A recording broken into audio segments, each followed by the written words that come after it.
नमस्ते, शुभ प्रभात। दैनिक जागरण के महत्वपूर्ण खबर में आप सभी का स्वागत है।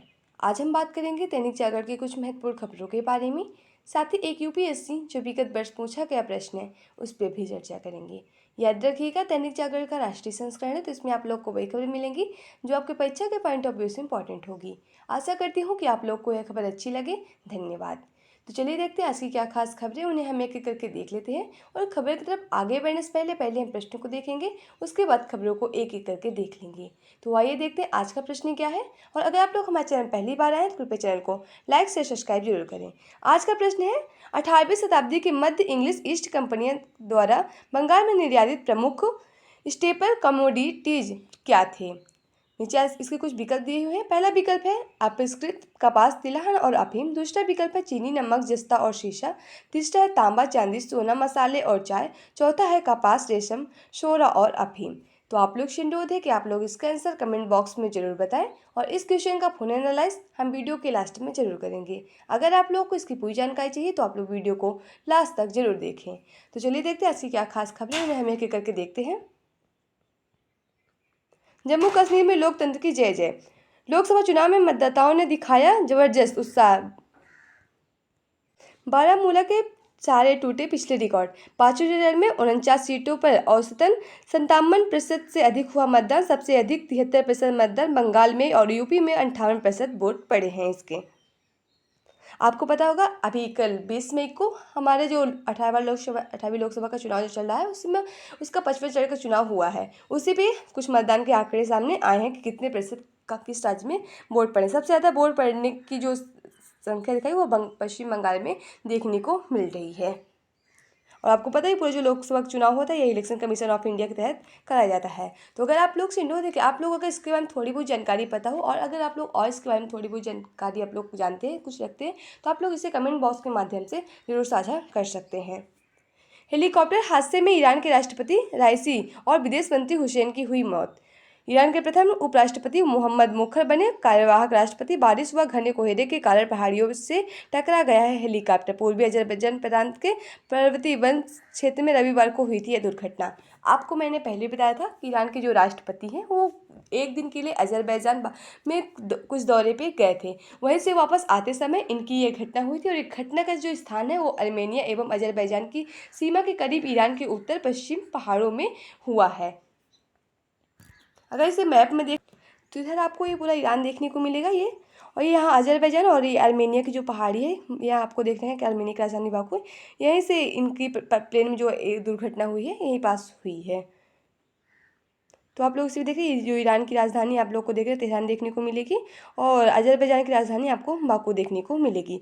तो आइए हम देखते हैं इसकी क्या पृष्ठभूमि है। अब इसमें क्या लोग मतलब क्या इसमें चुनाव मतलब ईरान में क्या उसकी कई सारी चुनौतियाँ आएंगी, क्योंकि राष्ट्रपति वो एक बहुत ही एक अच्छे उनका जो प्रभाव था, जो उनका 3 साल का कार्यकाल था, उनका ईरान में काफ़ी ज़्यादा प्रभाव पड़ा। जो मध्य एशिया के जितने भी देश हैं, कुछ देश है जैसे कि आपको पता होती संगठन हो गया, जो और भी संगठन है इधर उधर के, उनमें काफ़ी ज़्यादा उनका प्रभाव देखने को मिला है। और भारत में इसके क्या प्रभाव पड़ सकते हैं, तो आइए हम लोग इसके बारे में थोड़ी बहुत चर्चा कर लें। आपको पता होगा जो ये ईरान के राष्ट्रपति अभी जिनकी दुर्घटना में घटना मतलब ग्रस्त हुए हैं, तो इनमें पहले तो जो ईरान की जो मीडिया है, ईरान की सरकार की तरफ से बताया जा रहा है कि इन्हीं एक मौसम के कारण इनकी दुर्घटना हुई है।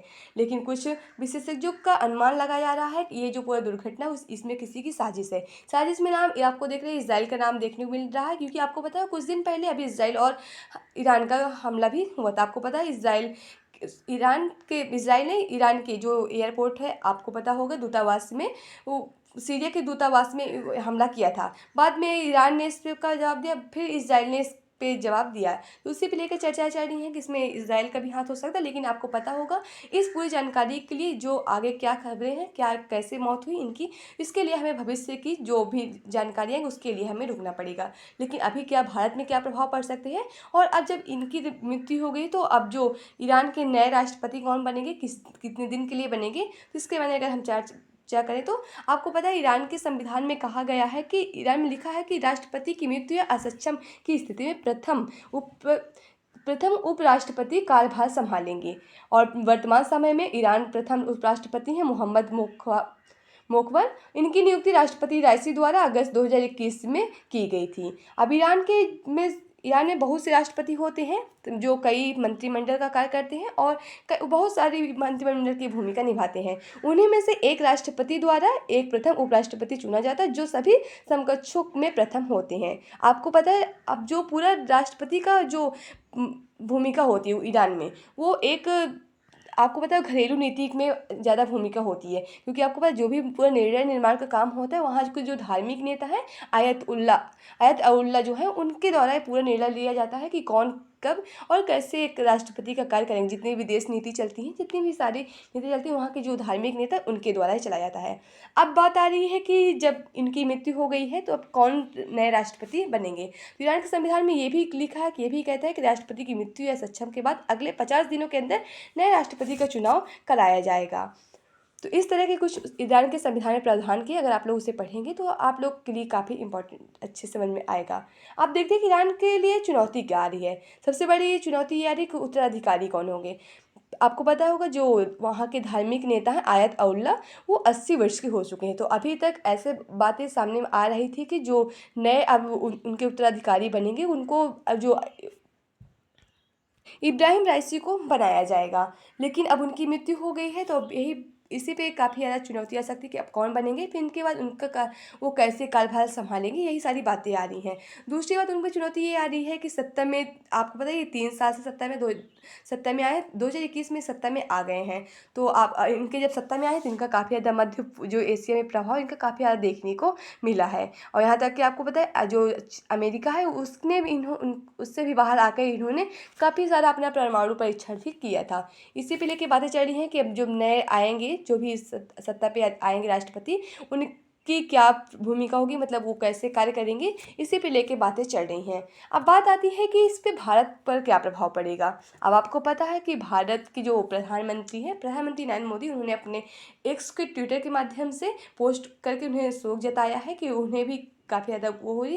उन्होंने कहा है कि ईरान के जो राष्ट्रपति हैं राइसी और उनका जो संबंध काफ़ी अच्छा रहा है। आपको पता है कुछ दिन पहले अभी चाबहार एयरपोर्ट है वहाँ भी 10 साल की एक समझौता हुआ था कि, और इसमें भी आपको पता है जो भारत है वो काफ़ी ज़्यादा ईरान का समर्थन भी करता है, क्योंकि आपको पता है भारत का अमेरिका के साथ भी संबंध अच्छा है, ईरान के साथ भी संबंध अच्छा है। यहाँ तक कि इसराइल और जब हमास का संघर्ष चल रहा था तो बात आई थी कि भारत किस हर साइड होगा, लेकिन भारत ने एक बीच की भूमिका निभा के दोनों का पक्ष लिया था। और इसी तरह रूस का और जब यूक्रेन का युद्ध चल रहा था तभी इस भारत की बात आ रही थी, दोनों भारत ने तब भी बीच का रास्ता चुन के अपना पक्ष दिया था। इसी पे देख रहे हैं कि भारत जितने भी जो देश है उनका काफ़ी ज़्यादा भारत के साथ संबंध अच्छा देखने को मिल रहा है। तो ऐसे में भारत में ईरान का कोई ऐसे प्रभाव देखने को नहीं मिलेगा। हाँ, प्रभाव ये देखने को मिलेगा कि जो अब नए बन के आएंगे उनके साथ क्या उनकी स्थिति रहती है, क्या उनके संबंध रहते हैं, इसी पे आपको देखने को मिलेगा। अगर इसे सिविल सर्विस के साथ जोड़ना चाहें कि आप लोग अगर यूपीएससी तैयारी करें तो उसके साथ अगर जोड़ें तो आप इसे जीएस पेपर 2 के साथ जोड़ सकते हैं। अंतर्राष्ट्रीय संबंध जो आपका पेपर है उससे आप लोग इसे जोड़कर पूरा जो न्यूज़ है उसे आप जोड़ कर देख सकते हैं। अब इसकी आगे क्या जानकारी आती है कि इनकी घटना कैसी हुई, या फिर जो ईरान की जो सरकार है वो बता रही है कि मौसम दुर्घटना से इनकी मृत्यु हुई है, लेकिन बहुत से जो लोगों हैं उनकी जो नीतियां हैं बता रही हैं कि इजराइल किस में हाथ है, इस अमेरिका का हाथ इसमें है, ये लेके बातें चल रही हैं। इसकी ये पूरी जानकारी के लिए हमें भविष्य की खबरों के लिए रुकना पड़ेगा, और जो भी खबरें होंगी उसे हम आप लोग को ज़रूर बताएंगे।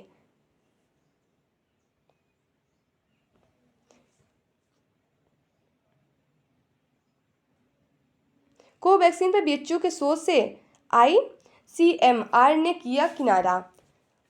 भारतीय आयुर्विज्ञान अनुसंधान परिषद ने कोरोना के बचाव में स्वदेशी वैक्सीन कोवैक्सीन पर बनारस हिंदू यूनिवर्सिटी जो बीएचयू में हाल ही में एक अध्ययन का किनारा कर लिया है। इसने मतलब बीएचयू जो कोवैक्सीन है उसमें कुछ शोध किया है, लेकिन उस शोध का क्या परिणाम, क्योंकि आपको पता है कोई भी अगर वैक्सीन लगाते हैं उसका कोई ना कोई साइड इफेक्ट जरूर सामने निकल के आता है। तो जो अभी जो एक भारतीय आयुर्विज्ञान अनुसंधान परिषद जो है उसने बीएचयू के शोध पे एक मतलब आलोचना की है कि इन्होंने जो भी वैक्सीन लगाई उसके दोनों पक्ष नहीं किए। मतलब कोई भी वैक्सीन लगा उसके 2 ग्रुप होते, एक ग्रुप वो जिनको वैक्सीन लगी है, एक ग्रुप वो जिनको वैक्सीन नहीं लगी है। तब तो जाके उसका आकलन निकलेगा किन किन लोगों को साइड इफेक्ट पड़ा, या फिर किन किन लोगों को पहले से भी कोई बीमारी थी। क्योंकि आपको पता है जब भी कोई वैक्सीन लगवाए तो उसमें थोड़ी बहुत हल्की फुल्की बुखार, कोई बहुत जो जुकाम वगैरह फ्लू वगैरह होती है तो होना ही एक संभावित है। उसी पे लेके काफ़ी ज़्यादा बात चल रही है कि उसी को हटाने की बात हो रही, क्योंकि इनका जो इन्होंने अभी खोज की शोध की उनका अच्छा प्रभाव उसमें देखने को नहीं मिला है। यहाँ आपको राष्ट्रीय राजधानी से जुड़ी खबरें मिलेंगी।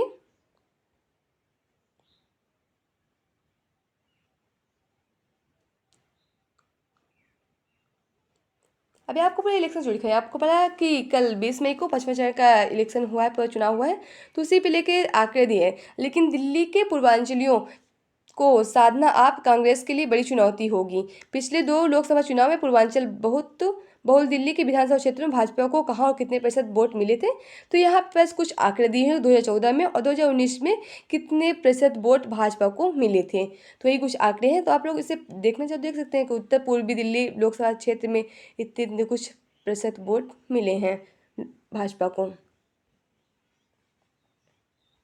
तो वही देख रहे हैं, पूरी वही वही राजनीति से जुड़ी आपको खबरें मिलेंगी। तो अगर आप लोग को इसमें इंटरेस्ट हो तो पढ़िए, ना हो तो कोई बात ही नहीं। और जो भी पूरे नेता बयान वान करते तो आप लोग को इतना इंपॉर्टेंट होता नहीं है, तो अगर आप लोग को लगे पढ़ सकते हैं तो ये आप लोग का संपादकीय पात्र है। आप लोग के लिए प्रीलिम्स, मेंस, इंटरव्यू, अन्य प्रतियोगी परीक्षा से जुड़ी खबरें मिलेंगी, जिसे आप लोग भी देख सकते हैं। आज का आर्टिकल जो लिखा हुआ है, ये गुलाम जम्मू कश्मीर की आवाज़ बने भारत। आपको मैंने बीते कुछ दिन पहले बताया था कि जो पीओके है, जो पाक ऑक्युपाइड कश्मीर है, उसमें जो पाकिस्तान के जो क्षेत्र में जो उसने कब्जा कर रखा है, 1948 से उसने कब्जा वापस कर रखा है। तो उसी पे लेके अब जो वहाँ के लोग रह रहे हैं, वो उन्होंने भारत में विलय करने की मांग की है। और वहाँ पर इतनी ज़्यादा बेरोजगारी, इतनी ज़्यादा समस्या आ गई है कि लोगों को खाने पीने की भी अच्छी सी चीज़ें नहीं मिल रही हैं। लोग इतने उसमें आतंक, जो वहाँ के पाकिस्तान के बलूचिस्तान के प्रांत, इस्लामाबाद के जो प्रांत के कुछ लोग हैं, उन पे अत्याचार अत्याचार करते जा रहे हैं, और ये अत्याचार अब चरम स्तर पे पहुंच चुका है। तो इसी पे आज आर्टिकल लिखा है कि अब गुलाम जम्मू कश्मीर की आवाज़ बने भारत, अब भारत इनकी कुछ मदद करे। अब इसी पे लेके देख रहे हैं कल कितना ज़्यादा विवाद चल रहा है। वहाँ महंगाई बढ़ती और बिजली पानी की इतना ज़्यादा अभाव है, प्राकृतिक संसाधनों में, कि इस्लामाबाद द्वारा लूट की जा रही है इस समय वहाँ पास। वहीं पर देखिए पूरी है कि जलवायु परिवर्तन के प्रति जागरूकता। पिछले 3 दिनों में राष्ट्रीय राजधानी दिल्ली सहित देश में अनेक हिस्सों में अधिकतम तापमान 47 डिग्री को पार कर चुका है। इससे पेयजल, खाद्य पदार्थ एवं बिजली जैसी बुनियादी आवश्यकताओं की पूर्ति दुष्प्रभावित हो रही है। उल्टी, दस्त, सिर दर्द, ब्लड प्रेशर, चिड़चिड़ापन और अवसाद के रोगियों को संख्या भी बढ़ रही है। क्या इस प्रकार तापमान का बढ़ना जलवायु परिवर्तन का प्रभाव नहीं है? आज यह किसी एक प्रदेश की समस्या नहीं है, इसके लिए समाधान की दिशा में सभी को साथ मिलकर आगे बढ़ना होगा। अब कई क्षेत्रों में ये होता है कि पानी की कमी नहीं होती, और कई क्षेत्रों में ऐसे हो जाते हैं, कई आपको पता है उत्तर भारत के कई ऐसे क्षेत्र हैं जहाँ लोगों को पानी साफ और स्वच्छ पानी पीने को भी नहीं मिलता। इस समय बहुत सी जलवायु परिवर्तन भी होते हैं, बहुत से लोगों को प्रदूषण भी देखने को मिलेगा। और इस समय इतनी गर्मी, इतना तापमान बढ़ रहा है कि 47 डिग्री से ज़्यादा सेल्सियस इसका पार हो चुका है। इसी में बातें आ रही हैं कि एक साथ जब इसमें सभी लोग काम करेंगे तभी जाके इसमें सफलता मिल सकेगी। ये किसी एक क्षेत्र में नहीं हो सकता है, बाकी आगे चल के कुछ भी हो सकता है, क्योंकि ये प्रकृति का नियम है, कहीं भी ये पानी की कमी हो सकती है। जिससे भी सभी लोग से अनुरोध करें, जिसमें सभी लोग साथ मिलकर सभी लोग साथ दें, और जिनके यहाँ मतलब पानी की उतना ही उपयोग करें जिसका उनको मतलब लगे कि हाँ हमारा इतना में हो सकता है। फालतू में पानी इधर उधर ना गिराएं और पानी का बचाव करें, ताकि और लोग जिनको पानी पीने में दुविधा हो रही है तो उनको भी पानी मिल सके। आयकर विभाग की नोटिस असली या नकली ऐसे करें पहचान। कभी कभी ये होता है कि कभी दूसरी जो आपको पता होगा, ये लूटने वाली जो कंपनी होती है, ऐसी जिन्हें कोई मानता नहीं है, वो भी कर टैक्स का जो भी होता है मतलब पर्ची दे देती है। तो ऐसे में कैसे आप लोग पहचानेंगे कि क्या क्या सत्यापन करें, कौन सी ये पर्ची सही है कि नहीं? तो इसमें कुछ प्रावधान है कि क्या क्या इसके सत्यापन करने की कोई प्रावधान। आयकर विभाग को ई फंडिंग पोर्टल, इसमें कुछ portal www income tax government in portal पर जाएं और यहाँ क्लिक करें, और इसके बाद आयकर विभाग की ओर से जारी नोटिस आदेश पर सत्यापन लिंक कर क्लिक कर सकते हैं। यहाँ पास देख सकते हैं, यहाँ सत्यापन के 2 तरीकों में से एक का चयन कर सकते हैं। पहले तरीके में पेन के जरिए नोटिस का सत्यापन करें। इसमें पैन नंबर, सूचना का प्रकार, नोटिस आदेश आदि, आकलनवश नोटिस या आदेश जारी होने की तिथि और 1 आइटम पासवर्ड यानी OTP प्राप्त करने के लिए मोबाइल नंबर दर्ज करें। इससे कुछ प्रावधान है। दूसरे तरीके में नोटिस के उपलब्ध प्रमाण पत्र, पहचान पत्र नंबर और OTP के लिए मोबाइल नंबर दर्ज करें, और अब OTP दर्ज करके कंटिन्यू पर क्लिक करें। यदि नोटिस असली है तो वो तुरंत इसकी पुष्टि हो जाएगी, और यदि किसी प्रकार की कोई जानकारी नहीं मिलती है तो वो नोटिस नकली है और इस पर कोई ध्यान देने की ज़रूरत नहीं है।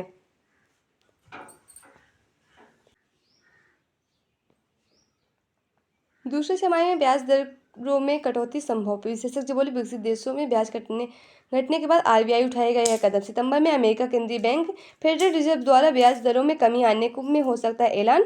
जून में होगी आरबीआई गवर्नर की अध्यक्षता में होने वाली मौद्रिक नीति समिति की बैठक।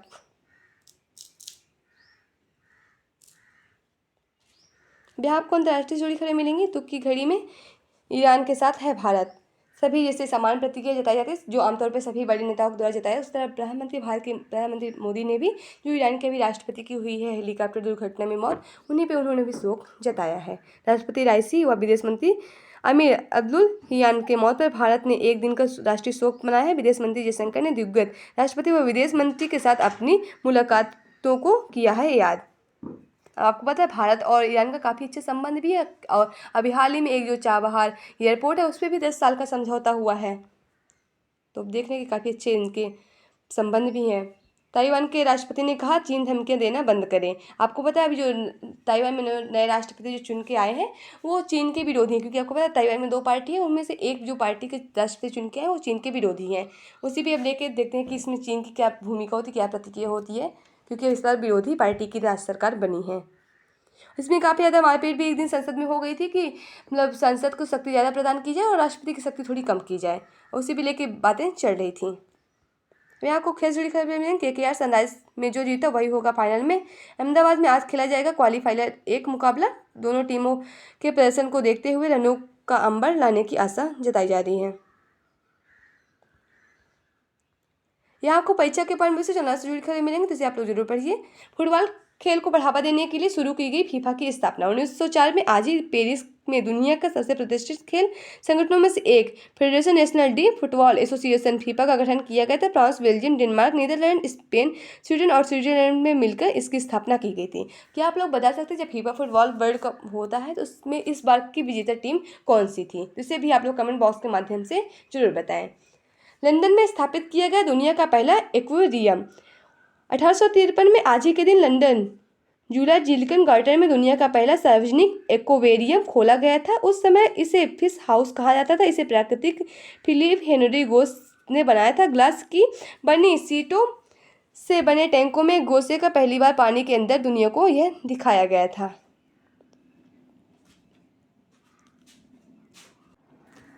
एनेस्थीसिया के काम का नया राज आया सामने। 180 साल पहले शुरू हुआ था चिकित्सा में इसका प्रयोग, तब से कायम रहे हैं कई रहस्य। जागृत और सुषुप्त व्यवस्था को कंट्रोल करने वाले मस्तिष्क पर होगा इसका असर। शोध में क्या नया तथ्य आया सामने, इसके बारे में अगर बात करें, शोधकर्ता का दावा है कि समान एनेस्थेटिक्स उत्तेजक न्यूरॉन को संवाद करने से रोकते थे, लेकिन निरोधक न्यूरॉन को नहीं।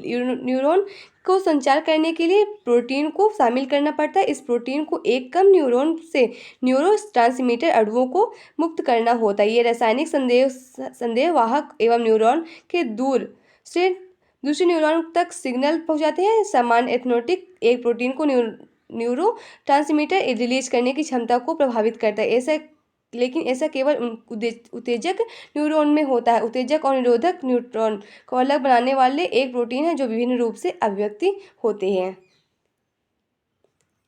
पहले क्या होता था, लेकिन जो निरोधक न्यूरॉन को नहीं पहुंचाता था, एक दूसरे से लिंक नहीं किया जा सकता था, लेकिन अब जो न्यूरॉन ट्रांसमीटर है उसे एक दूसरे न्यूरॉन को एक दूसरे से मिलाया जाता है। वही पूरा इसमें नया जो अभी शोध है वही दिखाया जा रहा है। फिर आपको मूवी से जुड़ी खबर मिलेंगे, अगर इंटरेस्ट हो पढ़े ना तो कोई बात ही नहीं। तो आज की खबर समाप्त होती है। आशा करती हूँ कि आप लोगों को यह खबर अच्छी लगे। अगर खबर अच्छी लगे तो कृपया चैनल को लाइक शेयर सब्सक्राइब जरूर करें। अगर आप लोग के पास कोई सुझाव है तो भी आप लोग हमसे साझा कर सकते हैं। चलिए देखते हैं आज का जो प्रश्न उसका हम लोग विश्लेषण करते हैं। आज का प्रश्न 18वीं शताब्दी के मध्य इंग्लिश ईस्ट इंडिया कंपनी द्वारा बंगाल में निर्यातित प्रमुख स्टेपल कमोडिटीज क्या थे? तो इसका सही जवाब होगा ऑप्शन डी यानी कपास, रेशम, सोरा और अफीम। अफीम बंगाल की एक प्रमुख उपज थी जिसे चीन में एक उभर बाजार पाया जाता है। बंगाल में गेहूं, मक्खन, वनस्पति तेल और जोरा की आपूर्ति की थी। सोरा निर्यात की एक प्रमुख उपज थी जिसे पटना जिले में प्रचुर मात्रा में उत्पादित किया जाता था। और 18वीं शताब्दी के मध्य में बंगाल में अंग्रेजी ईस्ट इंडिया कंपनी द्वारा कपास और रेशम निर्यात की अन्य प्रमुख स्टेपल कमोडिटीज भी थे। तो आज की खबर समाप्त होती है। आशा करती हूँ कि आप लोग को यह खबर अच्छी लगे। धन्यवाद।